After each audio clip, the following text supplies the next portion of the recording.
Nega havo o'chib qolmayapti? Gaz o'chgan, svet o'chgan, haligi suv o'chgan. Nega havo o'chib qolmayapti? Tasavvur qiling, shu hamma butun dunyodagi bor tirik jonzotga yetayotgan havo 2 minut o'chib qolsin. 2 minut o'chsin. Kim qoladi? Dunyo yaralgandan beri, odam safiyulloh yaralgandan beri shu davrgacha milliard insonlar, milliard mahluqlar yashab o'tdi, yashayapti.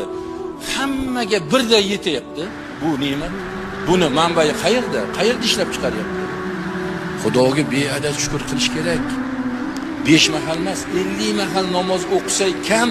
Biz noshukur, biz tuzni yeb tuzliqqa tuparadigan biz noshukur bandalar mana shu musaffo havoni shundoq og'zi burnimizni to'ldirib fuysanga, o'zingga ham, ne'matingga ham deb shu musaffo havoni sigaretni tutuni bilan atrofga qilib o'tyapmiz.